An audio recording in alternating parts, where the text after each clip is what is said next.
La psicología social es el estudio científico que se encarga de la relación entre el hombre y su entorno sociocultural.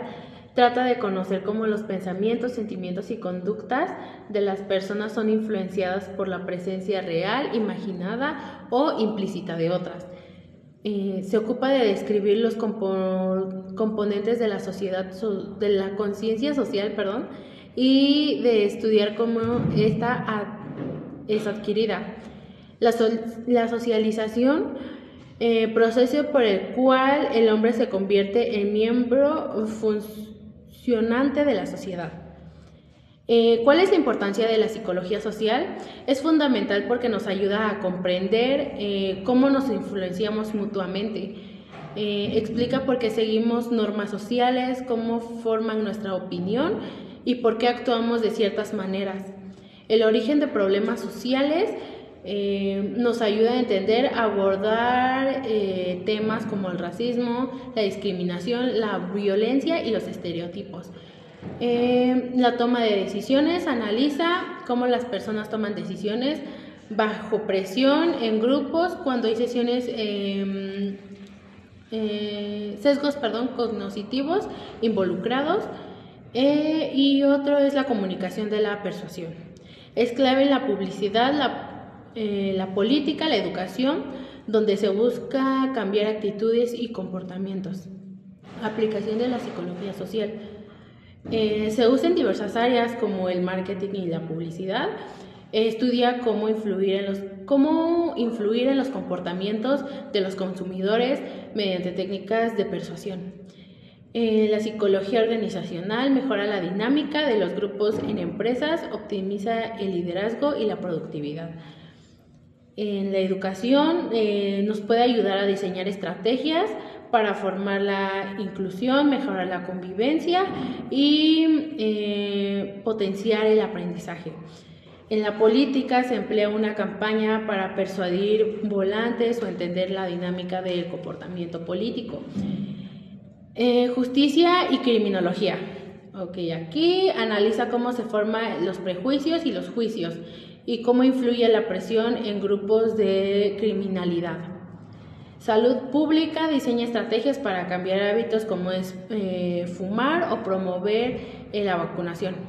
En resumen, la psicología es clave para entender cómo las interacciones humanas moldean la sociedad, cómo podemos usar este conocimiento para mejorar diferentes aspectos de la vida cotidiana. Ahora, por favor, acompáñenme a ver un ejemplo. La Revolución Francesa desde la psicología social. La Revolución Francesa empezó de 1789 a 1799. Fue un punto de quiebre en la historia. No solo acabó con la monarquía absoluta, sino que cambió para siempre la forma en que entendemos la política, los derechos y la sociedad. Pero, ¿cómo explicar este fenómeno desde la psicología social?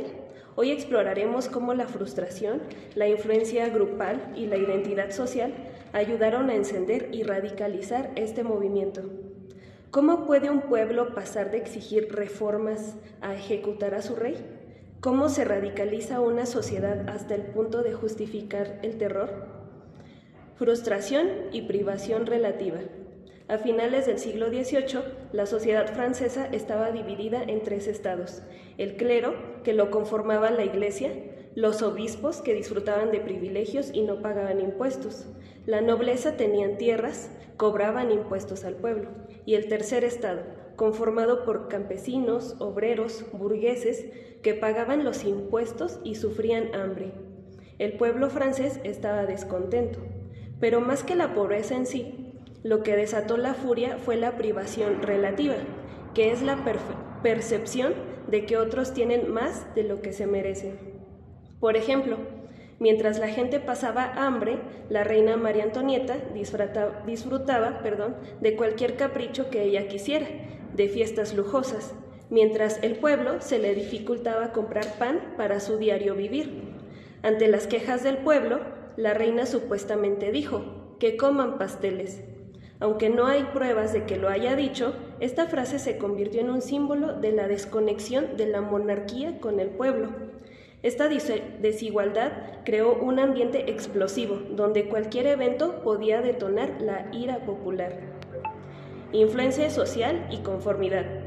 Los líderes revolucionarios aprovecharon esta frustración.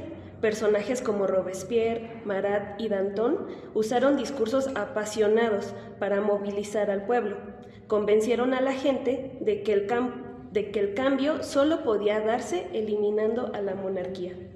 En psicología social sabemos que la presión grupal y la conformidad llevan a la gente a que adopte ideas cada vez más extremas en los clubes políticos. Los revolucionarios se influenciaban mutuamente, radicalizando sus posturas. Por ejemplo, muchos revolucionarios moderados terminaron apoyando el uso de la guillotina porque temían ser vistos como traidores. La psicología de las masas. La multitud es diferente al individuo. El 14 de julio de 1789, el pueblo atacó la Bastilla, una prisión símbolo del absolutismo, pero más que una victoria militar, fue una victoria psicológica. Según Gustave Le Bon, cuando las personas están en una multitud, pierden su individualidad, son más emocionales e impulsivas, y se dejan llevar por la euforia del grupo. Aseguraba que las masas son sugestionables e irracionales. Por ejemplo, las mujeres que atacaron Versalles el 5 y 6 de octubre de 1789 eran principalmente vendedoras de mercado, costureras y trabajadoras urbanas, pertenecientes al tercer estado. Eran mujeres que enfrentaban el alto precio del pan y la escasez de alimento, lo que las llevó a movilizarse contra el rey Luis XVI y la monarquía durante la noche. Lograron entrar al palacio y mataron a los guardias reales. Forzaron a Luis XVI y a María Antonieta a trasladarse a París, donde querían el bajo control del pueblo. Es interesante, ya que cuando la emoción colectiva domina, los actos violentos se justifican como parte del bien común. Identidad social y polarización. A medida que la revolución avanzaba, la sociedad francesa se dividió en dos bandos: los revolucionarios, el pueblo, y los enemigos del pueblo, aristócratas. Se creó una identidad colectiva, el pueblo contra los opresores. Nosotros los cuidamos contra ellos, los aristocracias y los traidores.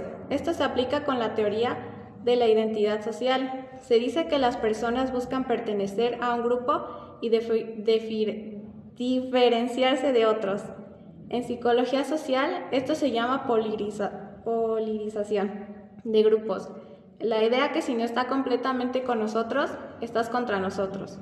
Un ejemplo de esto se llevó al reinado del terror, 1793 a 1794. Fue el periodo más radical y violento de la Revolución Francesa, liderado por Robespierre, que usó la represión extrema para eliminar a sus enemigos políticos y consolidar la república, donde miles fueron ejecutados por ser considerados enemigos de la revolución.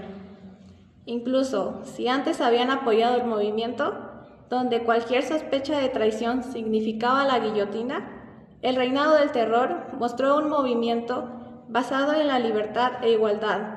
Podía volverse opresivo y brutal, dejando una advertencia sobre los peligros de la radicalización política.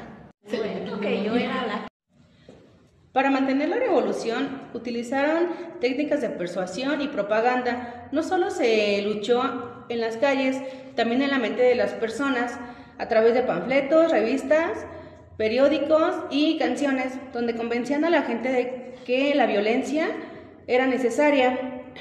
Fue un fenómeno donde la psicología social jugó un papel muy importante en la movilización, la radicalización y la violencia revolucionaria.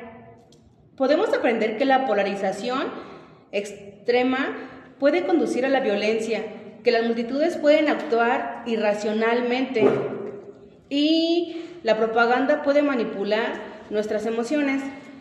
Entender estos procesos nos ayudan a analizar cómo los movimientos sociales actuales pueden volverse extremistas y cómo la psicología social sigue siendo clave para comprender la historia social de nuestros días.